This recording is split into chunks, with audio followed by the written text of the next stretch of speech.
Olá pessoal, meu nome é Rodrigo Azevedo e hoje vamos inaugurar um novo segmento no Papo PC. Aqui vamos ler juntos um artigo científico e tentar aos poucos entender como a comunidade científica troca informações. Essa é uma ótima maneira de irmos nos livrando do hábito de repetir notícias baseadas em coisa nenhuma ou, muitas vezes, sermos vítimas de segmentos que possuem intenções maldosas disfarçadas com um monte de fake news. Antes de começar a falar do artigo científico, cabe explicar qual a diferença entre um artigo científico e um artigo jornalístico.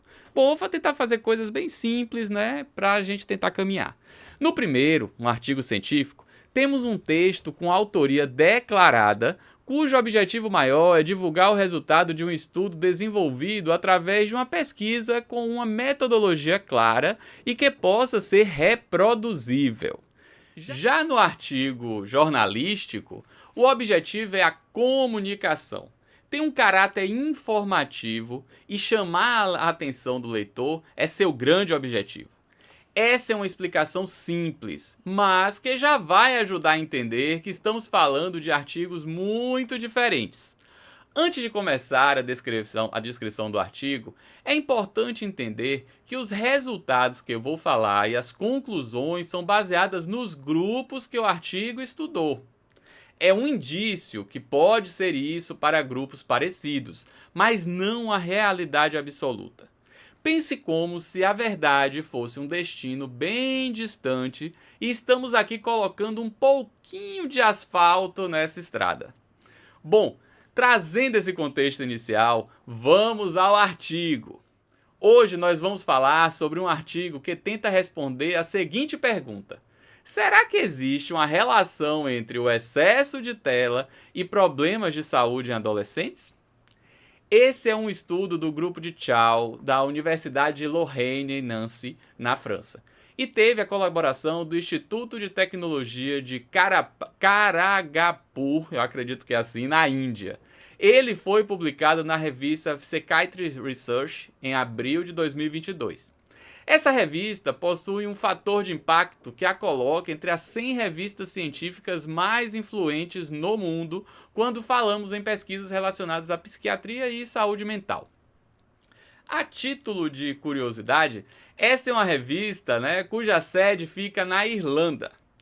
Aqui, vamos começar a analisar o artigo. Onde ele foi publicado nos ajuda a confiar nos resultados apresentados, pois entendemos que provavelmente teve um rigor maior para sua publicação.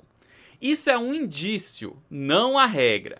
Confie, sempre desconfiando. Só assim você vai perdendo a inocência quando vai lendo esses artigos. Vamos ao estudo então, hein?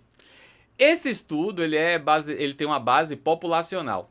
Essa informação é muito relevante. Ela significa que foram inseridas todas as pessoas que eram objeto de estudo e não um percentual representativo desse mesmo grupo.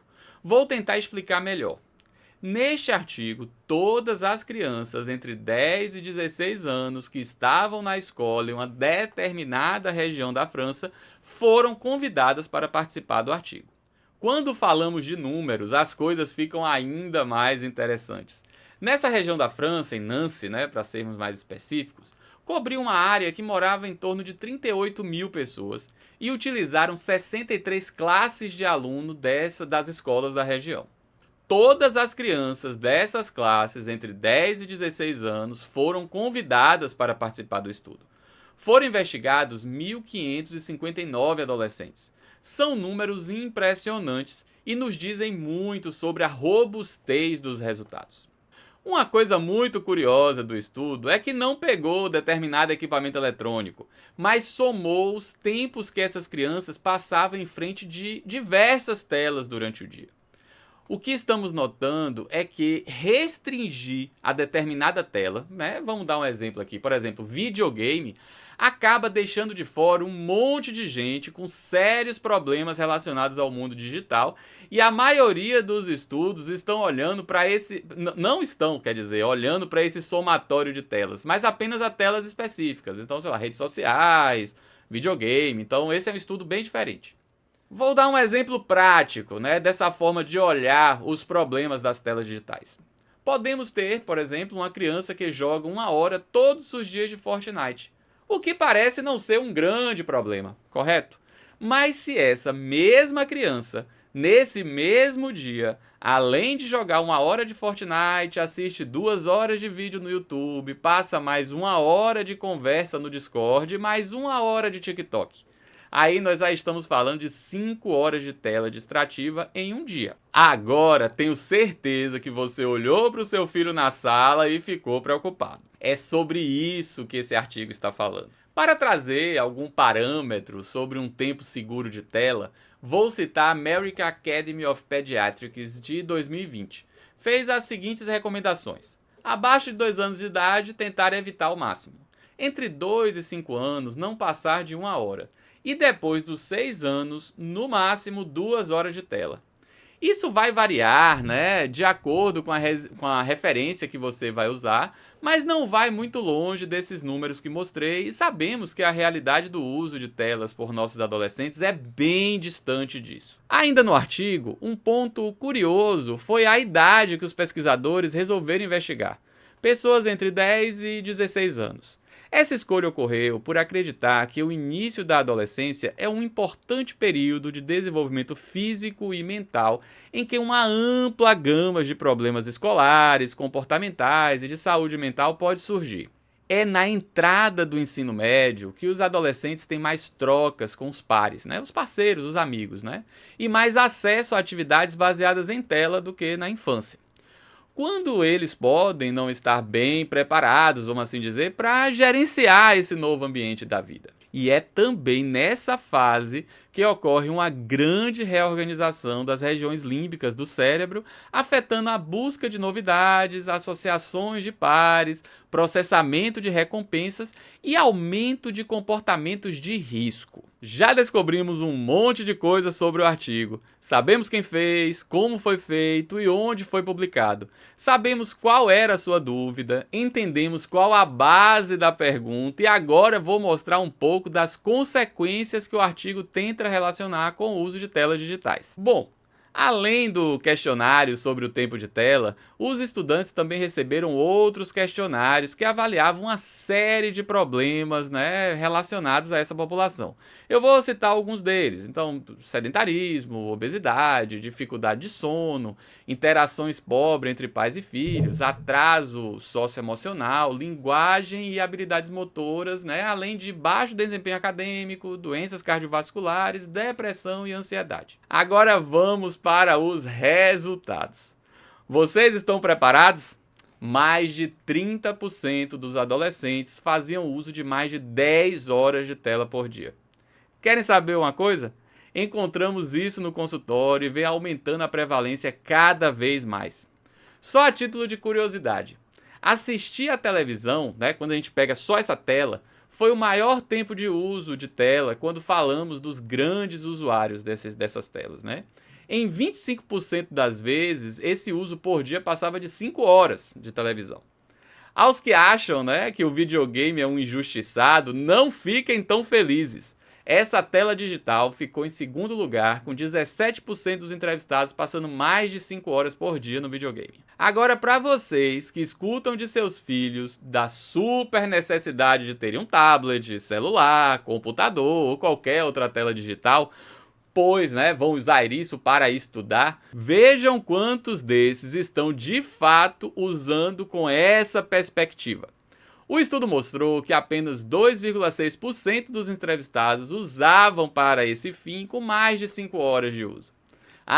O estudo ainda mostrou que ler um livro e praticar esporte são fatores protetores. Quanta novidade, hein? Agora, falando dos problemas questionados no artigo, nesse grupo de adolescentes, os mais comuns foram baixo suporte social. Esse parâmetro chegou a 53% dos adolescentes. Podemos dizer, né, que a baixa interação no mundo real já está dando seus frutos. Temos também outros números curiosos, né? Por exemplo, o uso de álcool, né, em 35% dessa população.